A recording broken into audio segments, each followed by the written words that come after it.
They all might laugh at me now. They call me an inferior nerdling just because I'm not a legendary enchanter. Well, I'll show them. I'll show them all. I've got hundreds of runes to craft with, and I will become a master enchanter and create legendary glyphs to equip an army to attack all of those that stand before me. I will strike fear into the hearts of all that oppose me. Jorah, Okama, I call upon you to craft me a glyph of health. Oh boy, this is gonna take a while. Welcome everybody to a video that will teach you the fastest way to become a master enchanter, otherwise known as a superior nerd. Whoa, man, are you okay? Calm down. Kevduit, do you expect people to memorize every single glyph and rune in the entire game in order to achieve such excellency within the craft of enchanting? Heck no, because if you do, you're probably gonna end up like this guy right here. Today, we're gonna get you to level 50 in enchanting as fast as possible, so grab your gold, get a friend to take advantage of, and get ready to bring out your inner super nerd. First and foremost, let's talk about add-ons. These are the things that are gonna help you craft things with much more ease and fast ability. That's a word I made up to sound scientific. The add-ons you need to grab are Awesome Guild Store, way more convenient and specific guild trader searching, Master Merchant, which helps you find the best prices for resources, and Craft Store, which really helps you with speeding up the process of crafting those glyphs. Now let's talk about the skills and how you want to get them. To me, I believe that with this process of power leveling your enchantment line, you do not need to focus on more than just one in keen eye, as you are more than likely going to be just making the money to buy the runes and resources instead. You are going to want to level things up as soon as you possibly can, which means that you need to constantly be paying attention to your leveling. That being said, you're going to want to max out potency and aspect improvement as well as runestone extraction. With hireling, I recommend leveling to at least level 12 in enchanting on every tune in order that you can maximize the amount of resources you get every day for free. Next up, the incredibly important thing to do in this enchantment level grind is getting a friend. Kevduit, I know that I already asked a question, but how in this whole wild world of Tamriel am I supposed to find a friend? What is this, the online version of Skyrim or something? Well, Question Elf, you lower than dirt scum on my boot, I wouldn't expect you to actually make a friend, but for those watching this video, honestly, this is an MMO. Those crazy AI that go into dungeons with you are actually real players. Trust me, it's a lot easier than you think to just talk with people or join guilds with people willing to help you. Acquired friend? Check. Next up is getting Tanji Joda for level 1s, Denata for level 2s, and Rekuta for level 3s. I said this process is fast, not cheap, so make sure you've got around 20 to 50k to spend as you do this.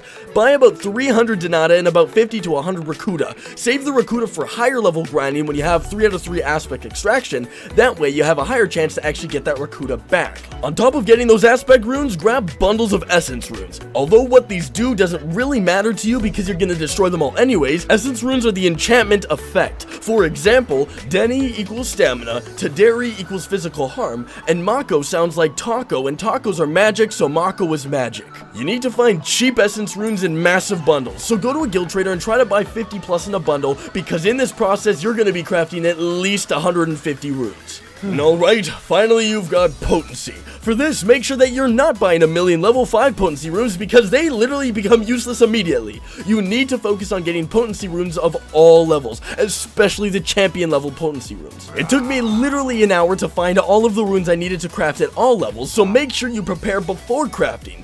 When you see potency runes that are rare, buy them, because trust me, having to run back and forth from guild traders to enchantment table kinda makes you wish you were this guy. Remember, there are 2 types of potency runes for each level. For example, the level 1 to 10 addition rune is Jorah, and the reduction rune is Jode. So remember to keep your eyes out for both. Next up, a quick note for the nerds with the champion points, level up your tower side to get the inspiration boost. It's literally free inspiration. Remember, experience boosters do not work with crafting, so your crown scrolls and your Honda Civic Ambrosias, they will not buff up your crafting inspiration. ESO Plus, on the other hand, will. So if you've got ESO Plus, then you can actually stack your inspiration boost from the tower on top of your 10% ESO Plus bonus. Alright, now to get to the fun and not at all grindy or boring routine. Start by having at least 20 free slots in your inventory. If you don't, just clear out all of that trash you're holding on to. Start by immediately crafting with Jota and making sure that you are constantly learning new runes that allows for bonus amounts of inspiration. When you finally hit aspect level 2, you can craft Denata. Continue on learning all the new runes and crafting with Denata until your bag is full. At this point, turn to the person that you've selected to exploit for inspiration and say, my mom packed me health absorbing runes. My mom packed me disease resistance. Hey, wanna trade? Yeah! Cool beans, my groovy pal. Trade all of the runes you personally crafted with your groovy pal in order to then deconstruct them all. Of course, you probably don't have the extraction perk just yet, but that doesn't matter so much, just because these glyphs you crafted don't exactly have very valuable pieces. That comes later on. And now as you grind through the levels, trade, deconstruct, you need to stay focused on exactly when you can upgrade your rune crafting level. You do not want to be creating level 1 to 10 glyphs forever, because you're gonna start getting horrible inspiration gain. As you level up, put your skills in and then keep on crafting. And all of a sudden, boom, you've hit that level 40, and things start to slow down a little bit. And by a little bit, I mean a lot. This is where Rekuta comes in. Crafting with Rekuta gives you a lot more inspiration than crafting Denata does, and when you deconstruct your rune buddy's Rekuta glyphs, you get a ton more inspiration than even crafting your own. Remember, do not craft anything with Kuta. They are really expensive and rare and not worth crafting for the inspiration boost. And finally, please make sure that you've got full extraction by this point, or else you might as well be doing this to your Rekuta. Oh boy, gee willikers, no extraction? Oh well, might as well get rid of all of this. All it does is take up a ton of space in my crafting bag. Anywho, I hope today that you young nerdlings will become full-on nerds with this guy teaching you how to become master enchanters. But there is a way to become the greatest enchanter of them all, a hidden secret that will give you unlimited legendary glyphs, and that secret is to